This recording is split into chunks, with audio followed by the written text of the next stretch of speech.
clearing my throat, staring at the wall. How you doing, everybody? My name is Connor, and this is Connor Talks Games, Episode 5. Your one-way stop for all things involving games, more games, and most importantly, games. I am very excited today because I'm going to be talking about some stuff that I think people have been requesting quite a bit of me. Indie versus AAA. What is it? What are some examples? Why does everyone keep talking about it? Well, stay tuned today and maybe we'll figure it all out. But before we get into that, of course, I have to talk a little bit about what's been going on with me because you're all here for me. I say that hoping that my life wasn't a lie. No. Gotta have a little bit of humor with these recording episodes, I tell you. But anyway, there's actually quite a bit that happened since the last time we talked. I went and saw the new Chainsaw Man movie. The Rize arc could not have been more beautifully transcribed on the big screen than it was when I saw that movie. Seriously, I've been kind of teetering around possibly wanting to read part 2 in the Chainsaw Man series, but I just couldn't find myself to do it. But gotta get prepared for when they get season 2 out, and really, honestly, I can't think of a better way to do it than after seeing that movie. As per usual, I've been grinding out those hours on Space Marine 2. Got access to a amazing maxed out on all 6 classes. Currently trying to get through the hard wave mode. You gotta survive 15 waves, but it's really difficult with how annoying some of the spawns can be. Especially when you're getting ganked by Chaos, man, I'm telling you. Those scarab occult terminators know what they're doing, and they mean business when they knock you on the ground and you gotta fight for your life. But missiles, and chip damage galore. Like, oh my god. So freaking crazy. Did actually fairly solid on networking over these past couple of weeks. Met some cool people, made some neat connections, and on top of that, I managed to get some juicy information that I'm more than happy to share. Now, to boot on that, of course, I also got some new digs, and by new digs, I mean I literally just bought a Kafka hoodie for this Halloween, although technically today's the 31st. Happy Halloween to anybody who's listening right now. But yeah, no, I got that. I'm probably gonna dress up as a depressed gacha player because, you know, that's just how it is. What else? Ah, right, so, I've been a little obsessed with the spooky month because I've been finally sat down and I played Awara a little bit. I think I said that right. Awara, Aria, however you say it. A little game done in by Van Ripper in collaboration with Mitzi's for the musical selection. Been stuck on repeat in my head these past couple of days, and I can't think of a better way to kind of talk about it than with the spooky month. But yeah, no, if you don't know, Van Ripper is this guy who came out of nowhere, dropped this little game called Helltaker. You like demon girls in suits? There you go. That's your cup of tea. That's awesome. If not, then you can kick things, and it's a puzzle game at the same time. Also, just saying, for somebody who made the pancakes, the recipe is kick-ass. You should totally support the guy by buying the extended art edition with all of the stuff. But I'm excited to see what Mitzi's does with their next OST release, because the last one they did, Void Reckon, was great. Floodlights is my favorite track, by the way, if anyone's curious. But other than that, been doing alright. Can't really complain. It's been quiet. Stuff's going along. Work is work. Working with more people. Projects are continuing as they usually do. But as anything would be, you take it one step at a time and you go from there. Now, you might be wondering, Connor, what is the difference between a AAA versus an indie? You know, what is that? What is that? What is all in between? You know, what is this? Frickin' gabagook. And I say to you, well, young Padawan, sit down and let me regale you with the tales of it, as somebody who has worked in indie and hopefully will finally get their shot in AAA. Really, at the end of the day, indie and AAA is really just a label that they throw on for projects. It really comes down to a couple of things, but, you know, funding, manpower, marketing, stuff like that. I mean, AAA might be something where Cyberpunk 2077, with its massive massive millions of dollars worth of budget, getting Keanu Reeves and the massive art budget, just all of that. Whereas your indie might be something as basic as a Stardew Valley, one guy, one project, just kind of throwing themselves at it and going from there. But, it could be, AAA is like, you got all these hierarchies, you got all these teams, you got all this crazy software you're using, you're doing all this, you're doing all that. Whereas indie is like, it's just 6 guys, or maybe even a guy, or gal, or an alien. We've been getting a couple of aliens listening in recently from beyond the Milky Way, which is an honor as always. Just kind of multitasking and doing multiple things at once to deliver this project. But I mean, there's so many things that go into it. But you got to think of games for AAA like Red Dead Redemption 2 and Cyberpunk, like I've said, GTA 5. Those games that have the biggest budgets, the biggest fan bases, just all of that. But they kind of come with the added issue of they're sometimes at the mercy of the publisher. They have very specific publication deadlines. Whereas with indie, it could be like you lack the funding, but you got that creativity and freedom that goes with it. Now, I know right now it is a bit of a hot topic to discuss, considering there is a bit of an indie, renaissance happening right now with, actually Silksong recently getting dropped by Team Cherry, absolutely taking the world by storm, but also just there being a massive shift in general, with there being, lowering budgets because of the amount of money that gets spent and wasted. Like, I know, Concord, for instance, $400 million or something like that down the drain, which was interesting to say the least. But games that are made with a fraction of the budget and delivering higher quality things are taking it. And honestly, I mean, it's great to see that. But something I feel like I want to talk about a little bit is kind of personally, what is to me the distinguishing factor between everything in between. And I just look at it as at, I guess I would say, the most basic level, the entry, the basic setup, it would have to be that indie. And indie is the underdogs. They're vying, they're climbing. Thousands of indie games get released, and the big thing about them is they're usually made by these small companies or people who are doing crazy levels of innovation to stand out, because we are in an industry that demands that you have unique levels of innovation to stand out if you don't have the budget or the player base to kind of stick with it. And we get some massive bang out releases. Hollow Knight revolutionized the Metroidvania department for some people, and then we had that bit of a craze for a while. Or Undertale being Undertale. But at the opposite end, you have AAA, and AAA is like your Call of Duties, your Battlefields, your insert whatever people drop nowadays, your big yearly releases that are made with such crazy amounts of budgets, and the biggest thing. But to me, it's like AAA is kind of like the height of gaming development. You got the budget, you got the expertise, you got the marketing for it, so you can deliver these artistic experiences to your player base that normally you probably wouldn't find at the lower budget, or I would say you wouldn't be able to deliver at the height of, because sometimes you just want to deliver something that's a little bit out there. A Blizzard with their phenomenal animation and style, or vice versa, really. But recently, we've been, the biggest craze nowadays is the indie takeover, as established. The people, gamers, consumers especially, are starting to throw their lot in with the level of indie development that we're seeing nowadays. Now, I don't think that this initially, or rather, deflates AAA as a whole, even though we have been seeing a rather lackluster development cycle from some of them recently.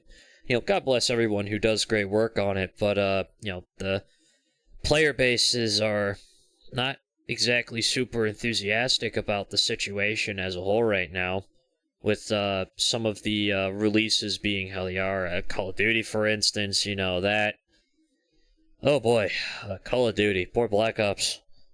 We're on the 7th installment, and the level of skins and stuff and high profile things they're doing, it's just completely taking away from the experience that a lot of players are feeling. And, I do think that there is a level of truth in that, and I do think firmly that at the end of the day, the experience is being kind of ousted in exchange for all these high profile things, so a nice return to form is always great, which is why I'm really excited for Battlefield 6, which I have also been playing a bit of. Really good game. Kind of hope they don't go too crazy on the skin route, but I digress. But really, I don't think that one is meant to overtake the other. I think that they are both supposed to be, just separate ends of the journey. So you start out indie, but maybe you do well enough to where eventually one day you can put out something on the AAA stage. And that to me is kind of what it is, really. It's seeing a company or a game start at what... to reference Iron Man, Tony Stark made this in the cave with a bucket of scraps, and it's like Hammer Industries couldn't even make something as ingenious as that. But by the end of it, he's got the sleek suits, he's got the company, he's got all of that to match, I guess a weird analogy to really arrive at. But, I think every company or every player or in this game, they have the capability to create something that could rival anything at these stages. Although I guess since I'm on this topic, another thing I get asked quite a bit is like, what is double or even single A? Well, double and single A are kind of that intermediary point between AAA and indie, where they are games that maybe they don't have a AAA budget, but they can put out something that could be AAA quality. Like double A is, your games that are made at a quality that, you're almost there, but not quite. Or maybe they don't have the marketing or vice versa. I think this might not be the right example, but I think Expedition 33 is a good example of that. A game that came in with literally out of field right. Oh god, that's right. Game Awards are going to be so stacked. Because we got Silksong and Expedition 33 are the big hitters, but now we got Battlefield 6. Although if I'm being real here, the Team Cherry absolutely slaughtered the sales in like the first couple of days. So, I'm just saying, everybody's got their work cut out for them if they want to overtake the Silksong menace. But, it's just, think of it as a series of steps in between your AAA tier indie experience. You might not get AAA level art, but you'll get something that feels kind of just right. No crazy nonsense and whatnot. What else? Well, I guess I will also kind of reflect a little bit that there have been a growing number of people who have been pretty much saying, like, let it all burn, let AAA go down the road, Mad Max style. Don't get me wrong. I like the proverbial torch as much as the next guy. If anything, my boss is probably as much of an anarchist as it gets. Love you, Sam, but I gotta have at least one light jab in between these episodes. Oh, jeez. He does all the work for these, I think. But, there are people who I still think put in the effort, they put in the hours, they put in the rounds, and, after talking with a lot of these people, the market in America has shrunk by about 50%, according to some people I've talked to. You have industry heads who are referring to the video game crash of the 1980s being nowhere near as bad as we're currently seeing it. But, these are people who put in 60-hour work weeks. They care about the product. They want to ensure that the best quality thing gets put out there. But obviously, as we've seen, there are a variety of things that go into it. And I think that as somebody who has played the games and also helps to make them, even if it is at an indie level, it does give me the ability to reflect. But I would say best case, we see some major turnarounds and hopefully nothing explodes and absolutely outdoes itself. Hopefully.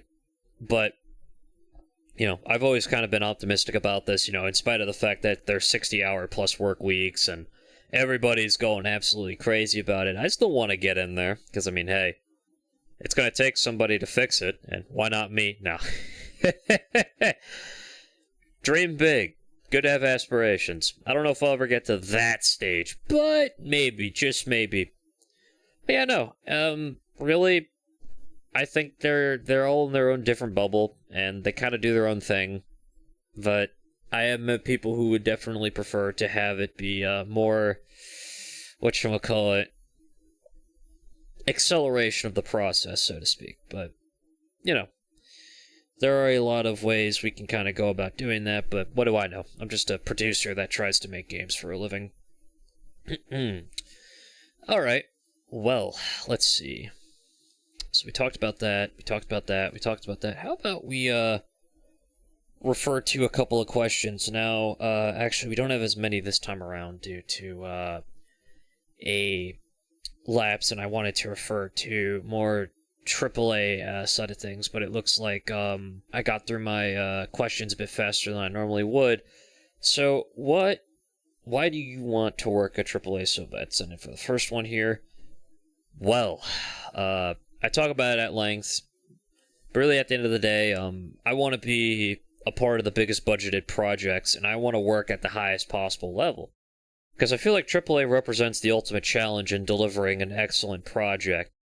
You know, you have what is quantified as the biggest possible budget with the most complicated gears and cogs at the highest level.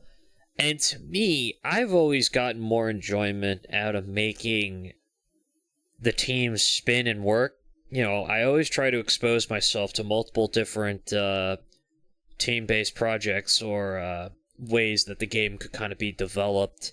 So I feel like I work with a variety of different disciples at the end of the day, and one of my biggest strengths is that I try to take the time out to understand thoroughly how a team lead might do something. This might come up as a bit of a nothing burger, but I guess what I'm trying to say is, like, I want to be given the biggest moving amount of puzzles and projects at the given moment so I can truly test if all of my self-teaching and abilities were like that. Because, you know, I think I talk about it, but, like, you know, my college experience when we had the move to Clark from Becker didn't necessarily teach me the optimal skills or software. You know, I had to grind down and kind of do that, and it developed my own kind of style. I know I work well in the indie base, but I see AAA as just another challenge that I want to topple and kind of be like, this is so damn easy to do, even if it does cost me multiple hours. But I spec'd into it. You know, I love the industry, and quite frankly, I feel like some of these companies could use somebody who's just a person who could smile, give you a firm handshake, and tell you that the game is going to be great. Hire me as a spokesperson, please. I swear to God. But whatever. Yeah, no. Just some of my favorite game projects are at that level, and honestly, I would love to be a part of them and just have that on my belt. Probably go through the rounds, though. Whatever. Let's see.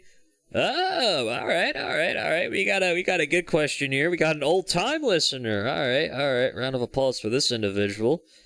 All right, let's see. Old-time listener here was an Alatreon. Was there when you did the Alatreon episode. Do you still find Alatreon as brutal as the day you fought them? Okay, let me put this in context for some of our newer listeners here. Old Connor here is a Monster Hunter fan. I currently have roughly around... Actually, let's just check my Steam page real quick while I'm on this topic. I have about 416 hours on World, and I am currently 3 monsters away from fighting almost everything that the game has to offer. But in those hours, I never used the radial menu when it came to fighting bosses. I just quick swapped it. When Alatreon came around, you know, the biggest thing about Alatreon, for those who don't know, is Alatreon is what we like to call the DPS check. Because there's this little thing called Eschaton Judgment. And Eschaton Judgment is what happens when you don't break the horns or get the elemental stun. because Alatreon will send you back to whatever deity you believe in, probably in pieces. And even if you do break the horns and get them to Eschaton Judgment, you need to quickly put a health booster down, ensure that you're eating Asteria Jerky so you get your health back quick enough. It's a very hard fight. They mix you up with lightning strikes and fire breathing, and trying to get a Clutch Claw takedown on them is a pain in the ass. Pain in the butt, excuse me. And originally I thought 18 Urgigante was the hardest, excuse me, goodness gracious, the hardest fight to do originally, because that took me about 40 hours, and he gave me a run for my money. Alatreon added 80 hours total to my playtime. Not great, to put it simply, but the fight was fun, and I have more horns than I know what to do with, because, oh my god. And I was playing with a friend of mine who's an absolute Monster Hunter fanatic, and the guy's like, yeah, no, it never gets easier doing it, to put it simply, but, we got through it. I killed him Bro, it's saying something when I can almost make the full set and I haven't even killed the damn creature yet. But they're dead, she's dead. I got that off my list. I don't gotta worry about it no more. Thank God. Ugh. Such a pain, I'm telling you. But, whatever. Oh, alright, we got our mandatory gotcha one here, but let's see. Are you a Constance or Cyrene puller? Well, that's a bit difficult to answer. Well, I will definitely say I find... I don't know, man. It's difficult. Because, Constance is a character that I wanted since the start of Pentagon. For reference, I'm talking about Honkai Star Rail. Yes, again, I'm a gotcha addict, what do you know? But I only have enough for one or the other, but I don't know when Constance is coming out. But I saw Cyrene, and I'm like, because... Okay, I'm gonna talk game mechanics real quick, but, Cyrene's entire shtick is that they are built for two very specific team comps. They're built for Remembrance teams because they're, ultimate skills off of, I think it's when you pop ults on them or something like that. Or it's, Chrysos Heirs, because they have very unique modifiers they give. So I run an Aglaya, and I also have Mighty. Two characters that I like to use for the endgame content. And it's better to have Cyrene there, because Cyrene gives you, 200% crit damage increase on freaking Mighty, which is insane. Or a crazy... I think it's romance buff, or that's the name of it, on Aglaya, and she can go on max stacks and actually tear up, and that's not including when Cyrene herself does stuff. But it's also I've wanted Constance, who was revealed since the start of Penacony with the Annihilation Gang. They actually had exactly one line that they said. All those other characters that got revealed in the Necron we thought killed everybody, which was something. Oh god. But if I had to put it down, it's difficult. I can't give a straight answer. You might hear me more when we get closer to the release date of Cyrene or Aglaya, but think of it as I will probably see about getting one or the other, but I only have enough pulls for one of them, and I am on guaranteed pity right now, so sheesh. But Cyrene has also got Shibby, and Shibby's really good for Mighty. Karking goodness. That's a Dark Tide swear for anybody who doesn't know. Oh god, I sound like such a freaking piejack. Alright, last question before we round it out. To avoid spoilers for Chainsaw Man, skip ahead 1 minute. Current anime or manga you are reading. So I actually don't have anything that I'm currently reading, but if anybody has a recommendation or something that they want to talk about, I do have that. You can always send a message through or something along those lines, but I suppose I will actually say that I'm probably going to read part 2 of Chainsaw Man just to kind of get familiar with it, because I do want to have that sort of knowledge, because I think my friend said that the preparation, or like the finale, was coming up. And while I am, okay, so it's funny, I read through, so context, I'm caught up on part 1, I've seen, Funny Control, Devil Arc, Go Burr, Makima versus Denji, all that smooth jazz. I probably should add a disclaimer here. I already did. Whatever. What are the odds somebody listens to this and they haven't gotten to that part? If not, then, congratulations, you learned it through somebody who talks about video games. I'll offer you a soda and a complimentary hug. Not specifically in that order, and you only get one. We don't have the budget for multiples, so, yeah, I guess, or something, I don't know. But, no, I would probably like to get caught up, so I'm probably gonna read that. Although, there is something that I do have that I want to read. It's actually my, so I have a Australian friend, a couple of them, but this one, he, not too long ago, got me Berserk, the deluxe edition, the first one. Now, I've, read parts of Berserk, but I've never actually fully went through and finished it, so I'm kind of thinking of just taking it from the top and going from there. Although it has been a heavy inspiration in some of my settings, some of my things that I like to write, short stories, stuff like that. It's funny because I've always said I have such the weirdest skill set when it comes to the game world. I'm a producer, but my sub-skill set is writing. I don't know why. It makes it really awkward when people ask me if I could do anything else, which is also probably why I've never really been able to do game jams as effectively. Because, 24-hour game jam, you don't need a writer or a producer. You kind of just do your thing.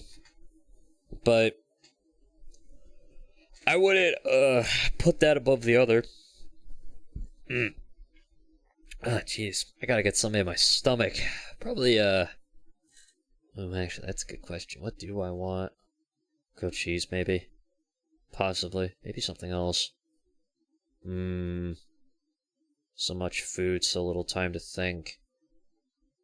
Might make some buffalo mac and cheese, actually. I've been really craving some of that recently. Get some green peppers in that sucker. A little bit of the stuff. Maybe make some biscotti. Oh, crap. No, I'm hungry. Alright. Well, you heard it here first, folks. I'm a guy who makes games. I like to play games. Connor Talks Games. Episode 5 coming at you. Please, everybody, take care. Have a happy Halloween. Whenever this airs. It's technically Halloween right now as I record this. Sam, add a disclaimer or something. I don't know. Again, I already did. I do yapping, alright? But, sincerely, appreciate it. Keep those questions coming in. I get so many every single week, and it genuinely makes me very happy to see so many people who listen in and actually care about it. Even if I don't really have a concrete plan going in. I write all my transcripts down in a Viking journal that I have right in front of me as I'm staring at it. I have to get some use out of this thing, because I haven't used it since I killed all my players in that one D&D campaign. Maybe I might regale you with some of those tales. Who knows? We'll see. We'll see. But, to all those listening, sincerely appreciate it, and I'll catch you next time. I'm your host, Connor, and Connor Talks Games.